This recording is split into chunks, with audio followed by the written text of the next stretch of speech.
नमस्कार छात्र मित्रों, कक्षा 9 के हिंदी के वर्ग में आपका स्वागत है। आज हम एक नई कविता पढ़ने के लिए जा रहे हैं। नई इकाई आपके सामने है। सूरदास के पद, इस कविता को, सूरदास के 2 पदों को हम पढ़ने वाले हैं। छात्र मित्रों, ध्यान रखें कि मध्यकालीन भक्ति साहित्य और वह भक्ति साहित्य 2 प्रमुख शाखाओं में बहा, और वह है निर्गुण भक्ति और सगुण भक्ति।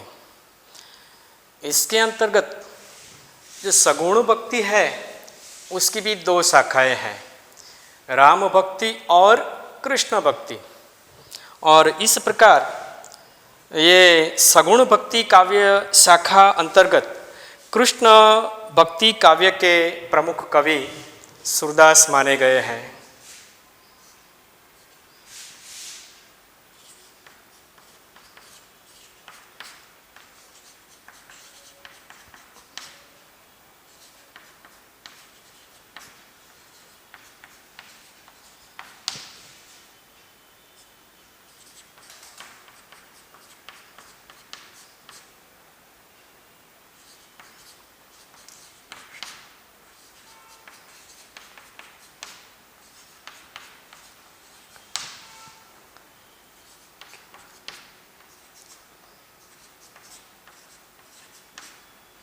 सूरदास जी सगुण भक्ति शाखा अंतर्गत कृष्ण भक्ति काव्य शाखा के प्रमुख कवि।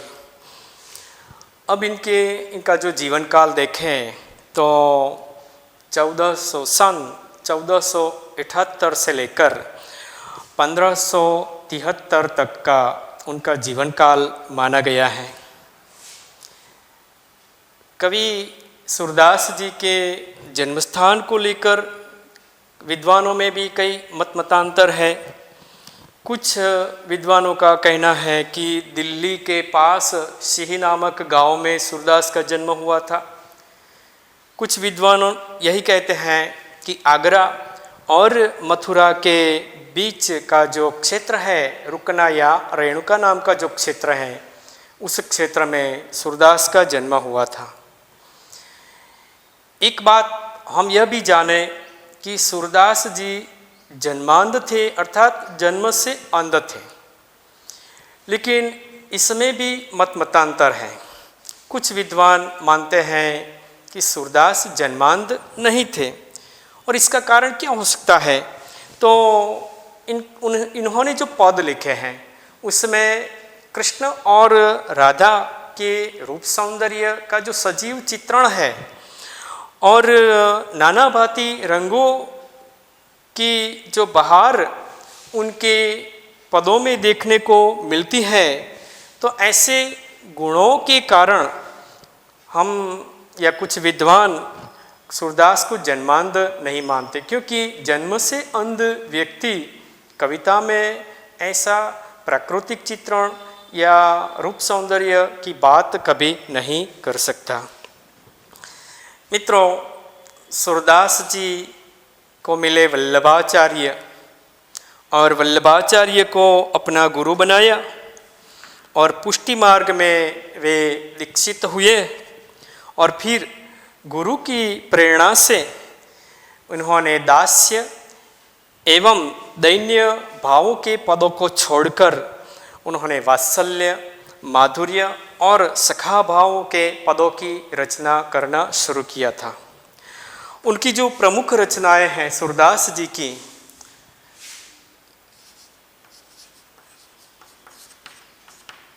उसमें सूरसागर मुख्य है, दूसरा है सूरसारावली,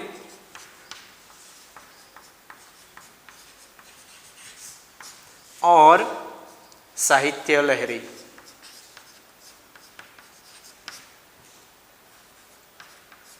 तो सूरदास के 3 ग्रंथ माने गए हैं, और उसमें जो सूरसागर है वो तो सूरदास जी की अमर कृति है। और कहा जाता है कि लगभग 1.25 लाख जितने पदों की रचना सूरदास जी ने की है कृष्ण भक्ति को लेकर। और उन पदों में वात्सल्य, श्रृंगार और शांत, ये तीनों रसों की निष्पत्ति हमें दिखाई देती है। और वात्सल्य श्रृंगार रस के वर्णन में सूरदास जी अद्वितीय माने जाते हैं।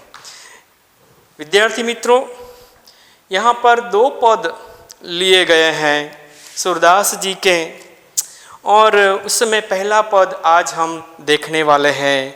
और इस पद से सूरदास जी अपने आप को कृष्ण के अनन्य भक्त बताते हैं।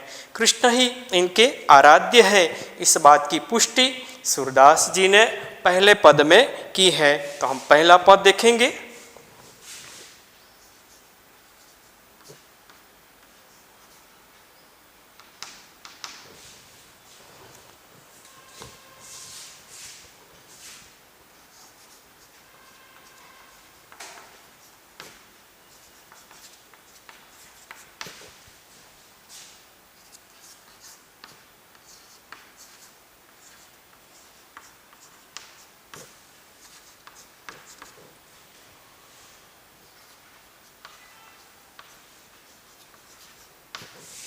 छात्र मित्रों, सूरदास जी अपने आप को भगवान कृष्ण के अनन्य भक्त बताते हैं, और इस पद में भी अनन्य भक्ति भावना का परिचय उन्होंने दिया है। उनका मन जो है कृष्ण के सिवा और कहीं नहीं जाता, सिर्फ भगवान कृष्ण की मूर्ति में ही उनको अनन्य सुख मिलता है, इस बात की पुष्टि इस पद में की है। तो हम पद की ओर ध्यान करेंगे, आप लोग किताब में ध्यान देंगे। मैं पद को गाने की चेष्टा करता हूँ, आप लोग सुनेंगे।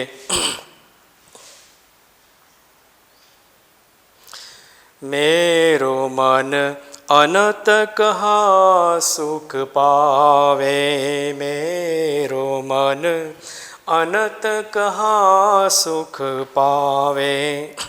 जैसे उड़ी जहाज को पंछी, जैसे उड़ी जहाज को पंछी, फिर जहाज पर आवे, मेरो मन अनंत कहाँ सुख पावे। कमल नैन को छाड़ी महात्म, कमल नैन को छाड़ी महात्म, और देव को द्यावे, मेरो मन अनंत कहाँ सुख पावे। परम गंगा को छाड़ी पियासो, परम गंगा को छाड़ी पियासो, दूरमति कूप खनावे, मेरो मन अनंत कहाँ सुख पावे। जिहि मधुकर अम्बुज रस चाख्यो, जिहि मधुकर अम्बुज रस चाख्यो, क्यों करिल फल पावे, मेरो मन अनंत कहाँ सुख पावे। सूरदास प्रभु काम देनु तजी, सूरदास प्रभु काम देनु तजी, छेरी कौन दुहावे, मेरो मन अनंत कहाँ सुख पावे, मेरो मन अनंत कहाँ सुख पावे। छात्र मित्रों, ये जो पद हैं ब्रजभाषा में लिखा गया है, अर्थात इसकी जो शब्दावली है ब्रजभाषा की है। और अगर अब शब्दों को समझ लेते हैं तो कविता अपने आप समझ में आ जाती है। तो पहले इसके जो कुछ शब्द हैं हम यहाँ ध्यान करेंगे। मेरो मन अनंत सुख कहाँ पावे, तो शब्द ध्यान करें, अनत, इसका मतलब हम करेंगे अन्यत्र। जैसे उड़ी जहाज को पंछी, ये तद्भव शब्द है पंछी, और इसका तत्सम रूप होगा, तत्सम रूप यानी शुद्ध रूप होगा पक्षी। जैसे उड़ी जहाज को पंछी फिरी जहाज पर आवे, कमल नयन को छोड़ी महात्म, महात्म यानी महात्म्य।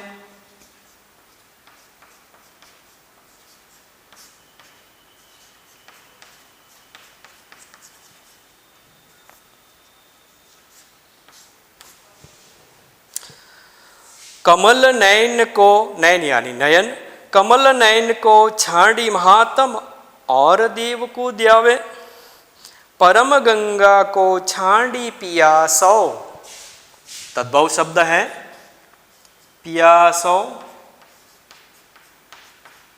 यानी प्यासा, जिसको प्यास लगी है वह, अर्थात प्यासा। परम गंगा को छाड़ी पियासो, दूरमति यानी जिसकी मति दुष्ट हुई है वह, दूरमति तत्सम रूप है दूरमति, अर्थात जिसकी बुद्धि खराब है।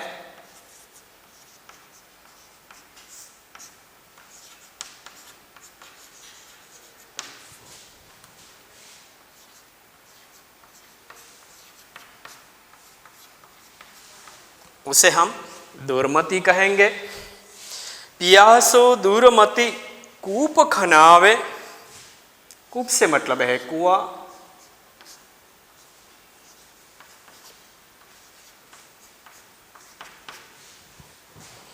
चलो आगे, जिही मधुकर अंबुज रस चाख्यो, चलो मधुकर,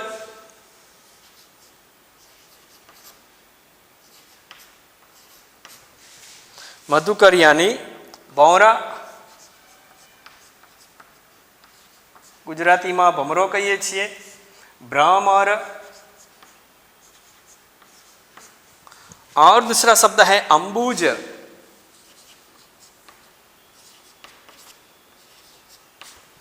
अंबुज, अंबु से मतलब है पानी, ज यानी जन्म लेने वाला, अर्थात पानी में जन्म लेने वाला कमल।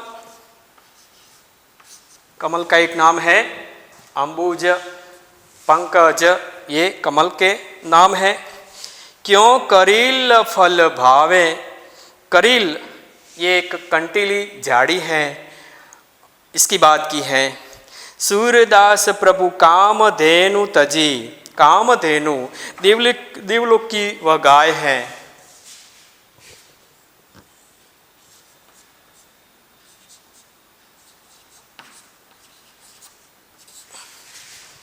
कामधेनु देव लोक की गाय, जो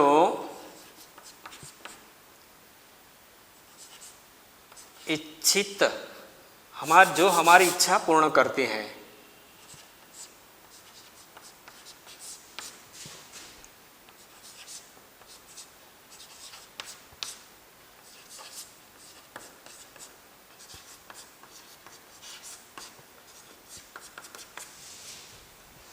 और चलो, सूर्यदास प्रभु कामधेनु तजी, छेरी कौन दुहावे, छेरी यानी पकड़ी।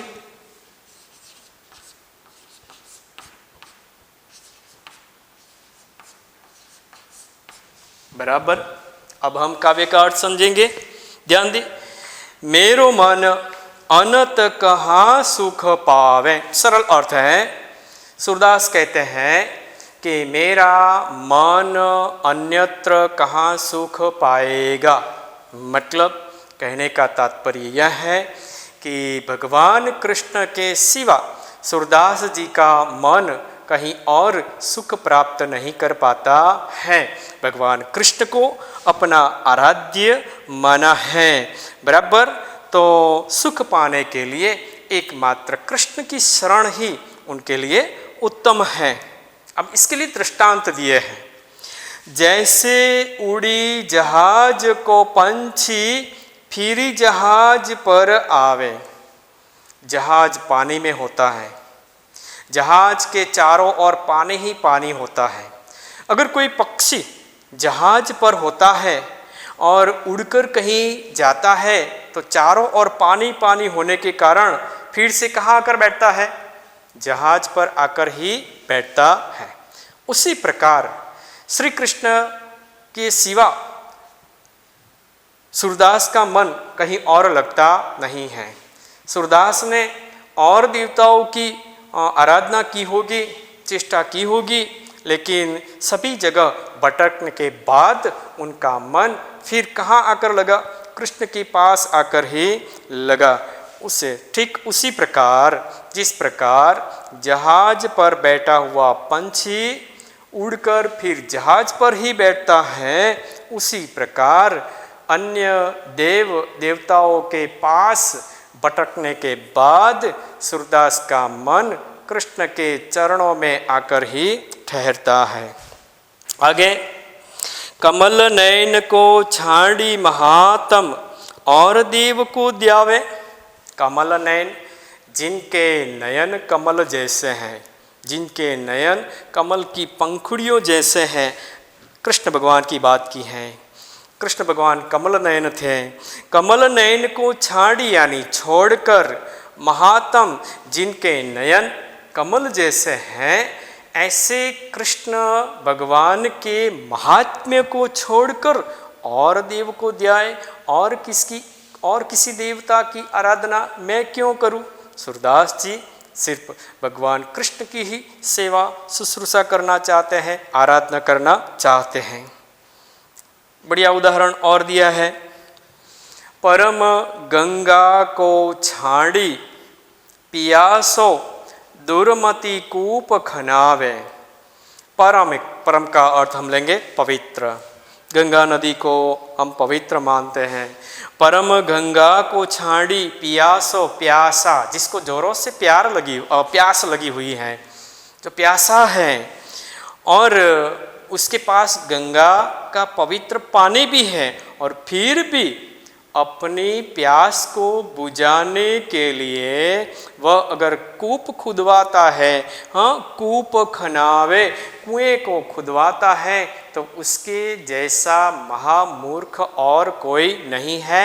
ऐसी बात सूरदास जी ने कही है। मतलब कि भगवान कृष्ण के पास या भगवान कृष्ण की भक्ति करने से और कुछ करने की आवश्यकता नहीं है, तो फिर और कहीं भटकने की आवश्यकता मुझे नहीं है।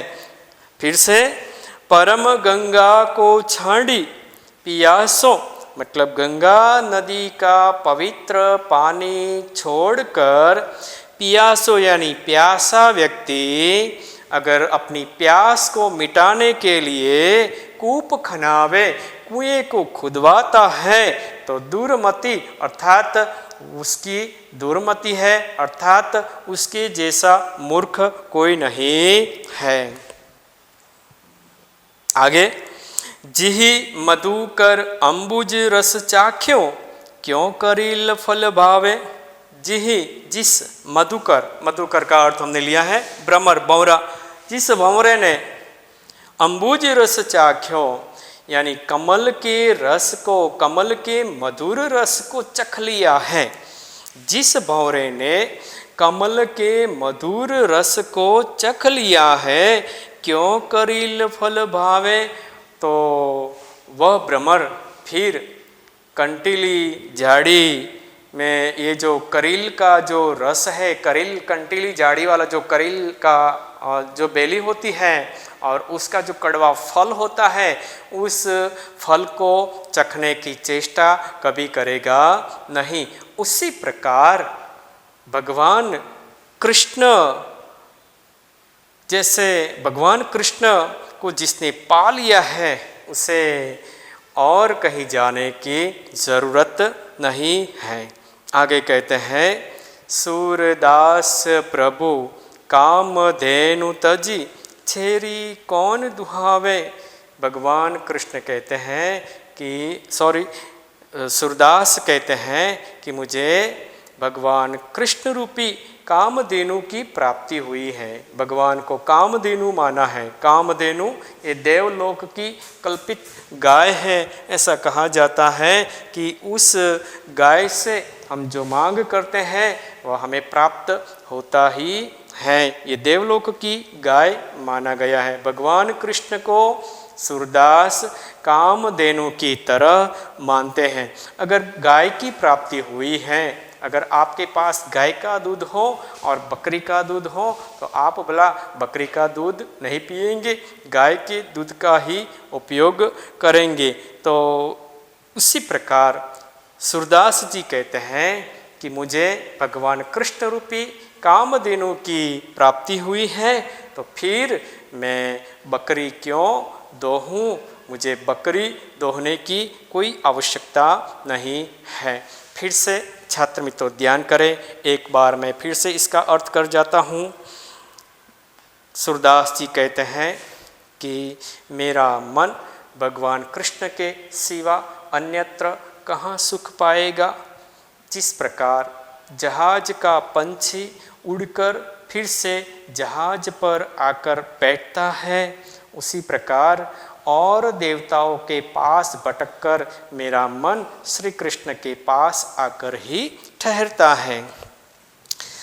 कमल जैसे नयन जिनके हैं, ऐसे भगवान कृष्ण के महात्म्य को छोड़कर, महत्व को छोड़कर मैं और देवताओं की उपासना क्यों करूं। मुझे और देवताओं की उपासना करने की आवश्यकता नहीं है। परम पवित्र गंगा नदी का पानी अपने पास हो और फिर भी प्यासा आदमी, प्यासा व्यक्ति अपनी प्यास को मिटाने के लिए कुआं खुदवाने की चेष्टा करता है, तो उसके जैसा मूर्ख कोई नहीं है। तो उसी प्रकार मेरे पास भगवान कृष्ण रूपी गंगा, पवित्र गंगा का पानी है। मुझे कुआं खुदवाने की यानी कहीं और भटकने की आवश्यकता नहीं है। मुझे व्यर्थ प्रयास करने की आवश्यकता नहीं है। सूरदास को सहज में ही भगवान कृष्ण की प्राप्ति हुई है। जिस प्रकार एक भंवरा होता है, जिसने कमल के रस को चख लिया है, तो वह करील जैसे कड़वे फल को या फल के रस को, कड़वे फल के रस को चखना नहीं चाहता। उसी प्रकार सूरदास जी को भी भगवान कृष्ण रूपी अम्बुज रस की प्राप्ति हुई है, वह और कहीं जाना नहीं चाहते हैं। अंत में सूरदास कहते हैं कि मेरे भगवान तो कामधेनु के समान हैं, तो फिर मैं बकरी दोहने की चेष्टा क्यों करूं। छात्र मित्रों, ये पद एकदम सरल है। एक बार आप लोग इसके जो शब्द हैं, शब्दों को समझ लेंगे। ब्रज भाषा के शब्द है और इन शब्दों को आप अगर समझ लेते हैं तो काव्य आपके लिए एकदम सरल हो जाता है। आप फिर से घर पर इसे समझने की चेष्टा करेंगे, मैं ऐसी आशा रखता हूँ। धन्यवाद।